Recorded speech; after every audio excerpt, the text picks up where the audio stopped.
Hello friends, it has been a while. Welcome back.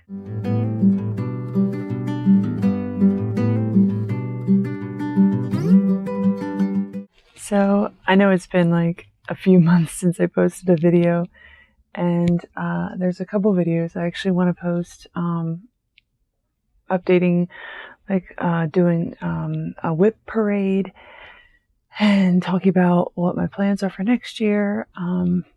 I just wanted to actually do my first video though to kind of explain what's new with me, where I've been, and how things might have changed. So there's nothing really earth-shattering going on in my life that would equate to me suddenly vanishing, other than I just got sick of cross-stitching for a while.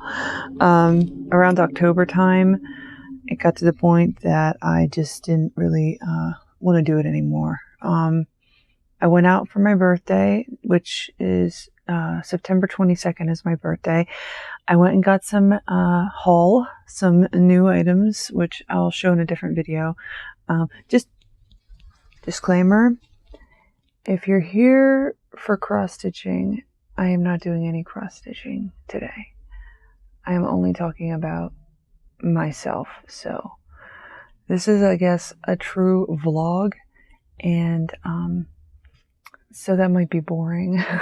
But if you're here for cross-stitch, then you're gonna have to wait until I do another video. I'm hoping that my next video will probably be where I talk about my projects I've been working on, and then the one after that will be about my new purchases, my new starts, and my haul from my birthday. In any case, after my birthday, I got really sick, and I keep getting sick. I know I talk about this on this channel. I haven't actually for a while now, and it's gotten better. My sickness is getting less and less and less, but I keep getting these bouts of sickness off and on here and there. And it happened after my birthday, and I just kind of laid in bed for a week. And while I was laying in bed, I kind of realized that I've just been spending so much of my life sitting in bed cross-stitching, which is fine to me because this is where I'm happiest. It's where I'm most relaxed. Cross-stitching is very soothing to me. I'm most content in that situation. However, I'm the mother of 4. I'm the sole income provider in my household, and also I am a bit of a neat freak, and nobody else is. So a lot of things that I used to do weren't getting done. The house was kind of a mess, and we were eating out a lot. Like, the cooking wasn't getting done, groceries weren't getting bought. I just wasn't doing any type of support to my kids. Their time with me was basically the time they spent hanging out with me while I was cross-stitching. So I wanted to do something different for a while, and I spent about a month focusing on getting repairs done to the house, focusing on doing one-on-one time with my children. It was the fall, the start of the fall, which is always my favorite season. There's a lot of like harvest festivals and apple picking and pumpkin picking and all kinds of stuff you can do in the fall that I love doing, and the weather's not too unbearable because I can't stand being sweaty. So I did all that stuff. And because of that, I felt kind of ashamed, I guess, because I didn't really have a lot to show you. And I kept putting off. I was like, well, I might as well not do a weekly update because I really don't have a lot that I've done. And then, well, I might as well not do a monthly update because I didn't hit any of the goals I wanted to achieve. And it got to the point that I just didn't do anything at all as far as a video. And as far as cross-stitching, it got to the point that I decided to just work on one project for the whole month because I wasn't investing hardly any time into it. And so the only way to show that I was making any type of progress was to work on one project. And I realized that if I wasn't going to do that, I wasn't going to get anything finished by the end of the year. So there was a couple that I knew were getting close, that I knew I wanted to get done by the end of 2021. So I focused all my time and energy on those items, and that's what I'm still doing. And I anticipate I will have 4 completed by the end of 2021, 4 of my works in progress. So 2 of those I'm actually finished completely, and I'm getting framed. I'm working on framing them, and then one will probably be done with either today or tomorrow, and then the other one I'll be done with by the end of the week. So they're all really close, and I want to get them all kind of in a position where I can show them to you and do a whip parade. So like I said, that is the intention for a video in the future. Probably next week I will do that video. And I realize I'm talking really fast. I have rambling tendencies, so I'm trying to get through this without boring you to death with my rambling. But anyway, so that's kind of where I went as far as cross stitching and why I didn't post videos for a while. Also, I ended up getting COVID, which was bound to happen. I work in hospice, but I'm not sure. I didn't get it from any of the patients. I might have gotten it from a lady I work with, because she works for another agency, but we work together on the same patient. And she is hard of hearing, like she wears a hearing aid. And so sometimes I pull my mask down to speak to her, because she couldn't understand what I was saying. And she needed to look at my lips to be able to understand what I was articulating. And she ended up getting COVID.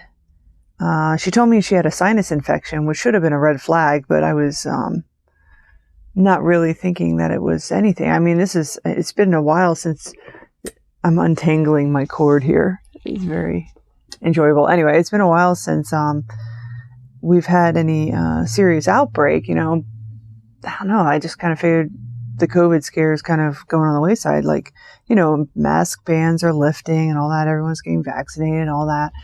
And while I'm not vaccinated, I just felt like it wasn't such a big deal. So anyway, now I have natural immunity because I got COVID. And I knew I got COVID because I couldn't taste anything, which was the most bizarre experience, to put something in your mouth and it tastes like nothing. It tastes like a texture and a temperature, but no flavor, none. So mostly for the time that I had COVID, which was about 2 weeks, I ate a lot of slushies, and I hate slushies. They're too sweet and artificial, but the cold and the texture was pleasant to me, and I couldn't taste the sweetness anyway. So I ate a lot of slushies and not very much food. And then COVID went away, but I had this residual cough that just stuck with me.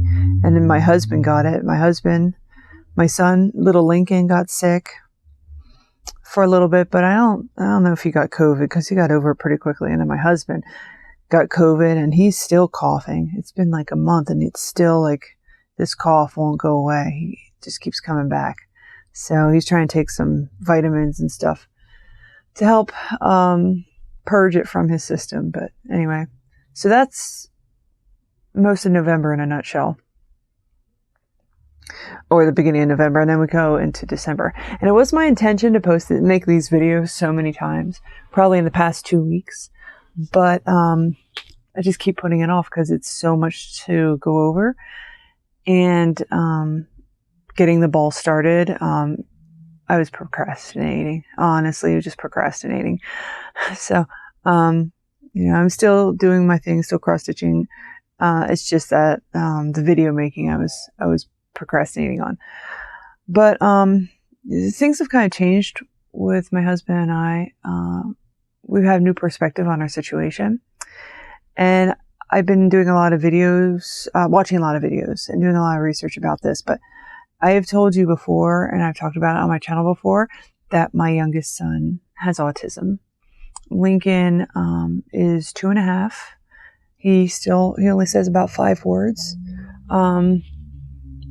He stimulates himself like all the time, like throat clearing, and he twiddles his fingers. He goes like this a lot, and flaps his hands, and he's the sweetest boy. He's so happy, such a happy baby, and he loves music, and he loves organizing, and he loves the sound colored pencils make when they tumble together. But the more I looked into autism in him, the more I saw autism in myself. And and in my husband. And I don't know, we had a moment where we just kind of realized that this is probably hereditary. I think that, the more, it's interesting because since we figured out that we're autistic, my husband and I mean, I won't even consider any comments to argue otherwise. And I know a lot of people in my personal life like to argue that Lincoln isn't autistic. They like to say, oh, he just has a speech delay. He'll come around, blah, blah, blah. Not so much anymore. They used to say it a lot more when he was 18 months to now that he's 2.5 and he's the same. The arguments aren't as readily available, but in any case, it still comes about. So I'm sure we haven't told anyone, aside from my closest friends, we haven't told anyone in our personal worlds about our realization about our autism. But I'm sure if we did, there would be argument about it. Like, yeah, you're just weird. You're just quirky. You're not really autistic. And I've heard that I'm weird and quirky my entire life. So, it's not a big jump for me to realize that there's a label behind it, but there's things about us that what I thought was actually just me personally being a weird, my own personal weirdness is actually common, in women with adult autism. And I fit into a category with so many other people. And it's just kind of, it's a little uplifting to know that I'm not alone in who I am. And I never really had a problem with myself. I'd rather be weird than be ordinary in my world. That's how I feel. I love who I am. I love seeing things in a different way. And I feel it makes me more creative. Oh gosh, and that reminds me, all of November I've been writing a book. I don't know if I want to get into that whole much. I'm almost done with it, actually. I have one more chapter. I'm on the last chapter of a book that I'm writing about a man who learns he has a son he didn't know he had because the boy's mother dies, and he starts to raise this little boy that he has no experience raising. I'm not going to go into it beyond that because I don't know who's really interested in hearing about my book.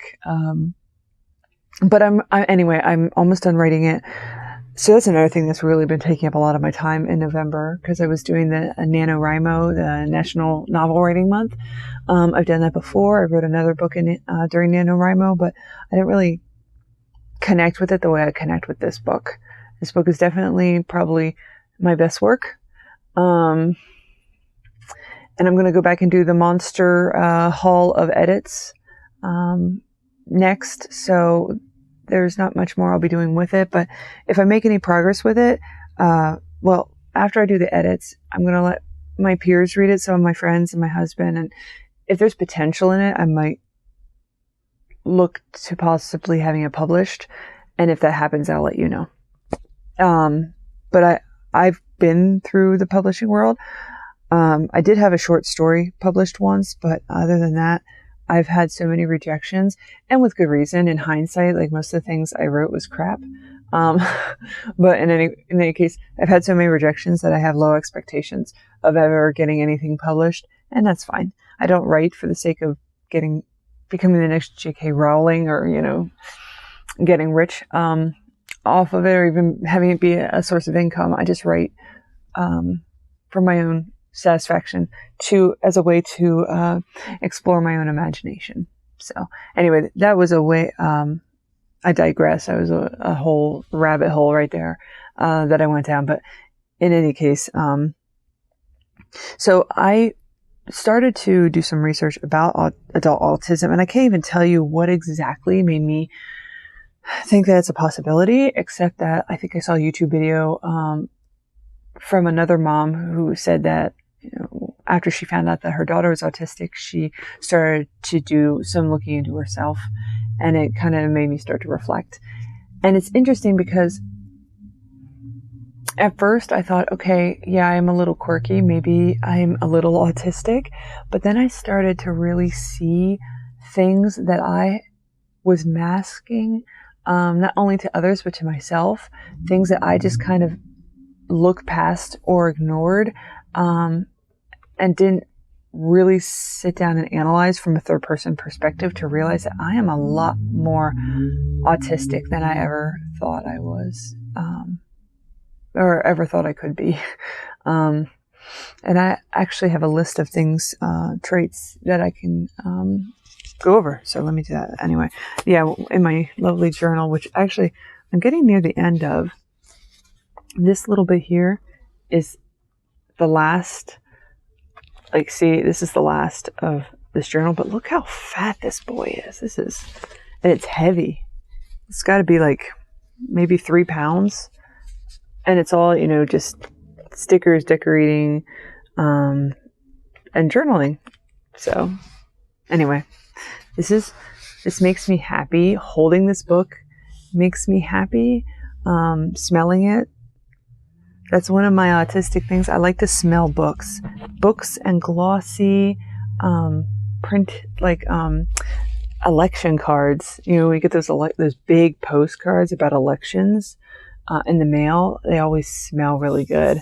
When I was younger, I collected non-sport trading cards. You had baseball cards. I collected non-sport cards. Like, I was really big on Batman Returns. I collected a lot of Batman cards, Batman Returns, because I was into Catwoman. Meow. And Xena, the Warrior Princess, and Star Trek. Oh, I mean, that in itself is obvious that I was autistic. Star Trek, Xena, X-Files. Yeah, I was obviously autistic. Anyway, so those non-sport trading cards smell a certain way, and then a lot of times that glossy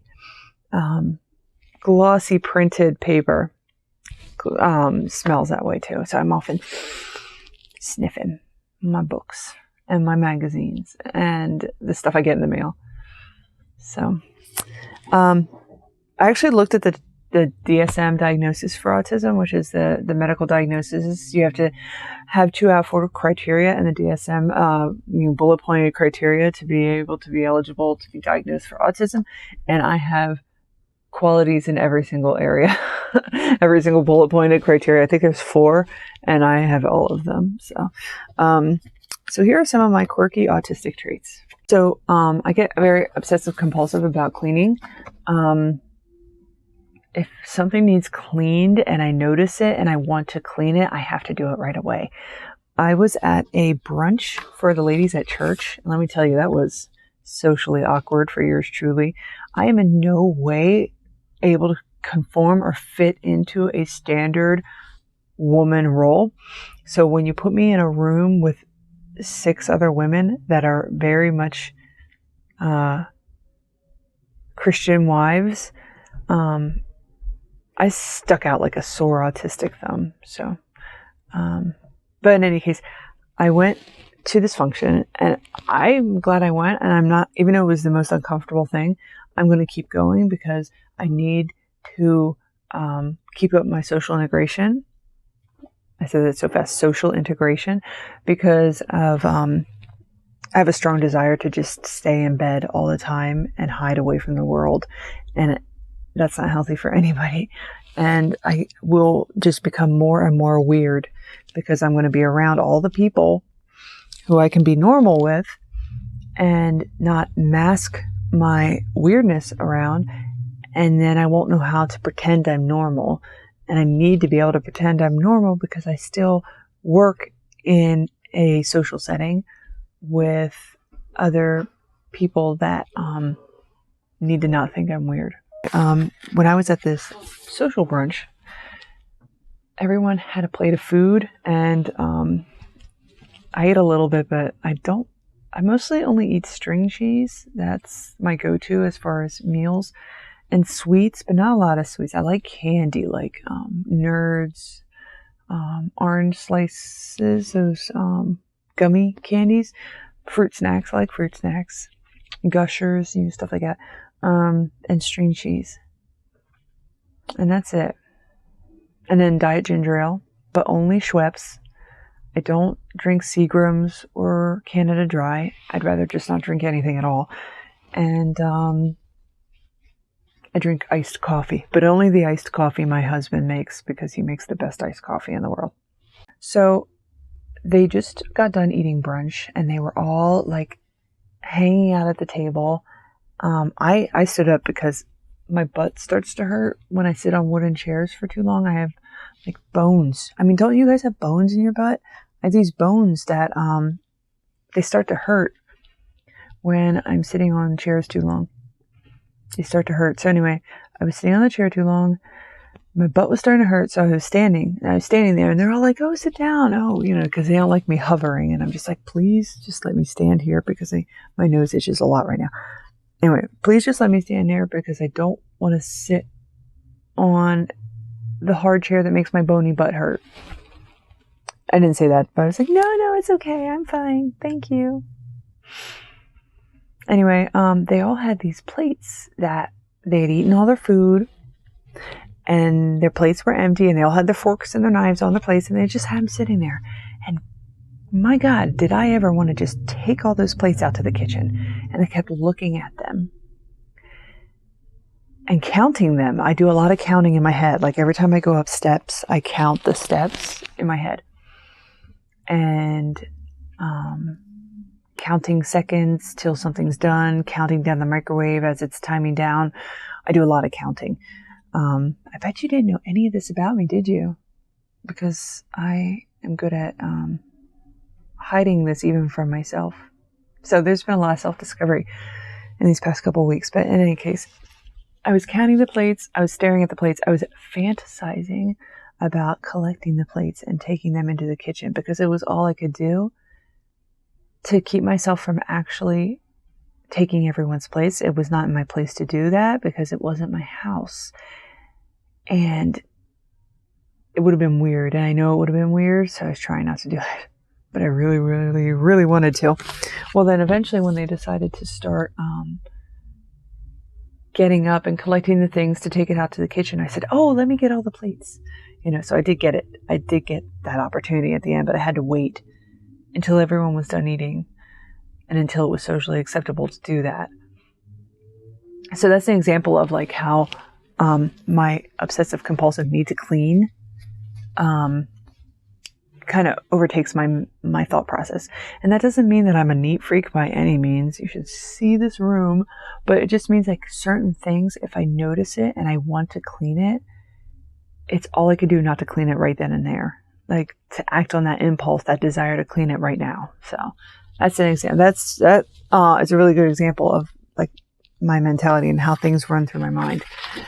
And another one would be, oh yes, I'm very literal with speech, but I have a tendency to say things or take things very literally, and I have in the past offended a lot of people. I've learned to be very careful and cautious with how I say things, although I feel like the world is getting a lot more insecure and sensitive than it once was, but I'm still I have not tripped over my own tongue in a long time, and I'm trying to be very careful to not do that. But in any case, it kind of works the other way too. And this is an example. I will go right back to the same brunch story to say with this social church brunch that I went to.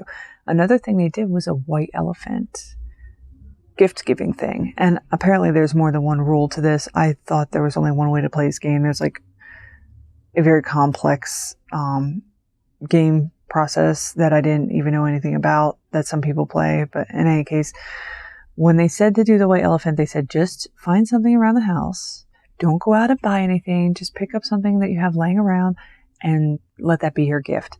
So I brought a container of baking powder, and I thought that would be a fun gift. It's practical. In my head, I'm thinking, okay, it's laying around the house. I didn't open it yet, but it was laying around my house.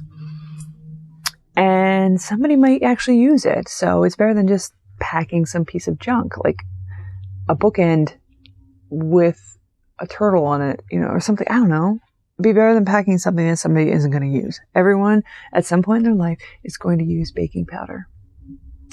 At some point. They have to, statistically. So I put my gift there. everything's going fine and swimmingly until we start doing the white elephant. And then all of a sudden, everyone's opening these beautifully wrapped presents with bows and ribbons.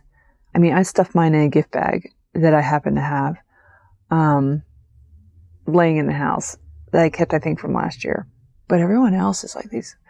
And then inside, they have like a boxed cheese board, which is a cutting board. I guess it's a cutting board for cheese, but it's in its box, like it was never used. And they have, like the one was a boxed set of electric candles, 3-tiered candles. And the one was like this really high-end purse. The lady that brought that said, "Oh yeah, I was just going to be donating that. So I figured I'd put it in a package and give it to you guys." But it still had its tags on it. Like, I'm thinking, what kind of people had this sort of stuff just laying around their house? And then I brought my baking powder, which wasn't very popular. I'm sure you can imagine. So I felt kind of bad for the lady that ended up with the baking powder. But I took that whole thing very literally. And if there was some kind of clue that I was supposed to pretend that I was just putting something in a package that was lying around the house, but it was actually something purchased, I didn't get that clue. I missed that memo. But it actually happens a lot where this causes conflict with my husband and I, or it did, prior to us realizing that we both have clashing autistic tendencies. Because my autistic tendency is to say how I feel about things, and his autistic tendency is to read into the things that people say and find a secret meaning. So he thought when I was saying things, I meant something else and I was intentionally being cruel. And I couldn't understand why he was getting mad at me. So, the other day we were having a discussion about this, about our shortcomings, because we're just kind of unpacking all this now and realizing how much of it's affected us in our lives and our pasts. And while we were talking, I started shampooing the carpet because I saw that my son had got poop on his hand, because he likes to do this. Whenever he has a poopy diaper, he likes to stick his hands there and get what we call the brown mitts. So that's been fun. There's been a lot of showers lately. But anyway, he had some poop on the carpet and I just saw it and I immediately had to clean it up. Back to, point one of my autism. And in the past, that would have probably upset him, because he would think, she's showing me that she doesn't care what I have to say. This is her saying that I'm irrelevant, that I'm not interesting, or that I don't matter. When in truth, all I'm thinking is, oh crap, there's poop on the floor. I better clean that up before it gets smeared. I melt down when things don't go as planned. This is something that I didn't think I did, but I hear that a lot of other people do that are on the spectrum. And I thought, well, that's not me, until it was. Until I was heading home and then I found out I had another admission that I didn't know I had on a work night. And I lost it. And I was just crying because I was angry. There has to be some of you out there that cry when you're angry. It's the worst freaking trait you could have. That when you're so mad, you want to yell at somebody and all you can do is cry. And they say, like, they're on the phone with me saying, "Are you crying?" And I'm like, "Yes, because I'm mad. And I'm crying because I'm mad." It's so annoying. But anyway, yeah, I had a total meltdown and it took a long time. And I think it's more like that doesn't happen as much as anxiety. Like, I get super anxious when things don't work out like I think they will. And it takes a while for me to calm down. I also have a hard time with a lot of energy in a room. There's a lot of people talking over each other, a lot of laughing, a lot of noise, a lot of excitement. If there's a lot of people, we sometimes have friends over, church friends. We had some over this past Friday, And there's only 3 of them. So it was my husband and I and these 3 friends. But they were arguing about some doctrinal point in the Bible that I do what I can as a Christian,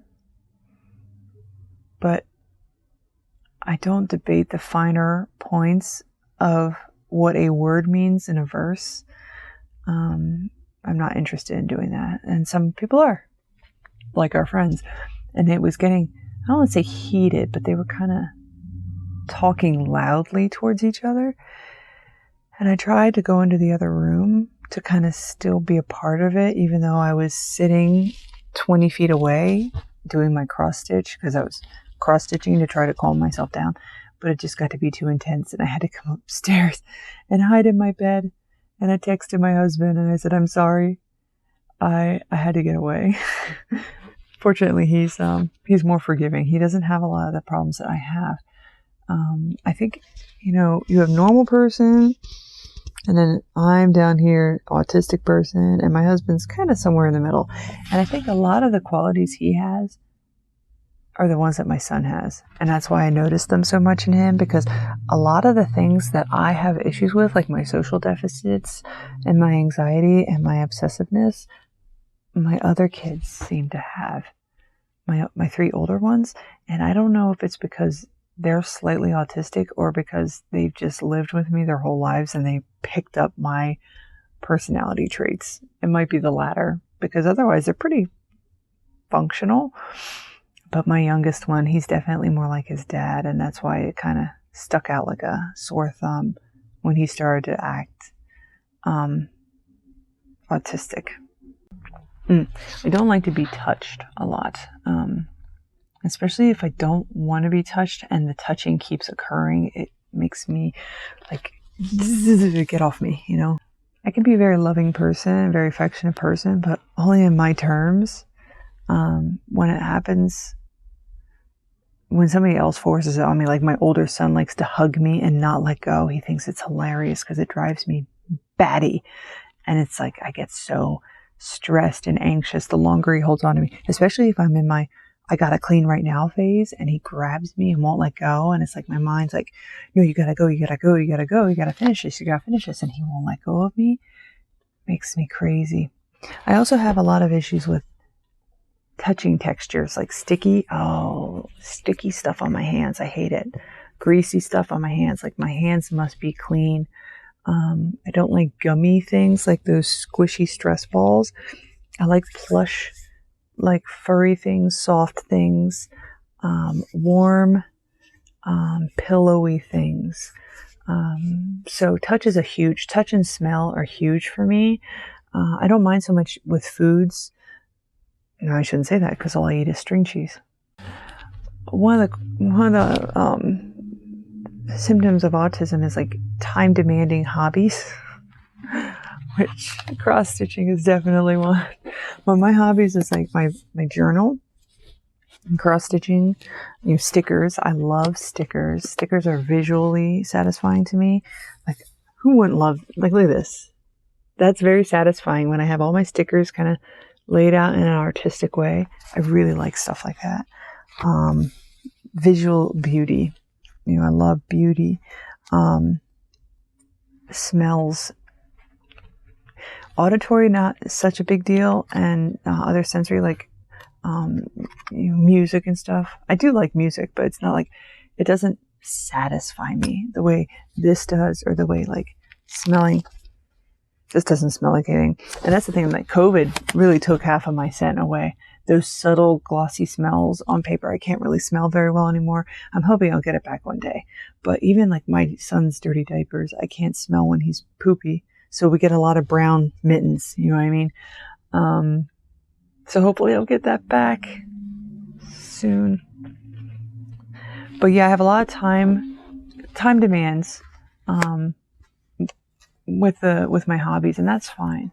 I mean, I love my hobbies. They're what makes me happy. So if they take up all my time and all I want to do is talk about cross stitch and stickers, that's what I'm going to do. And if you don't like it, then I'm sorry, but I'll still be your friend. And a lot of times my friends just pretend to listen, and I know they're pretending to listen. My husband does it too. They don't really want to hear what I have to say, but they just pretend because they're polite, and I appreciate that. Thank you. My last trait is I overshare. I don't know when to stop sharing, and sometimes I share too much personal stuff, and I talk too much about myself or about my hobbies or things like that. So I think a lot of people do that on YouTube, and maybe half of YouTube is autistic if that's the case. But I do definitely do a lot of oversharing. So anyway, that is my nutshell what I've been up to and kind of like where I'm at. I feel great now that I realize who I am and what that is as a definition and how that defines me. I think that moving forward, I might be a little more transparent and less like forcing myself to be in a certain role. I don't know. Maybe I'll be the same, because with you guys, I've always been kind of weird, and I think weird sells. People like weird. I don't know. But if you can sit through 40 minutes of me rambling on about myself, then I've definitely got something going on that has people interested. I don't know. But thank you for watching, for all of you that stayed to the end. And yeah, I'll have more videos soon, and I'll be back. I'm back, baby. And I'll be back to a regular scheduled program after this. So thanks for watching. Bye.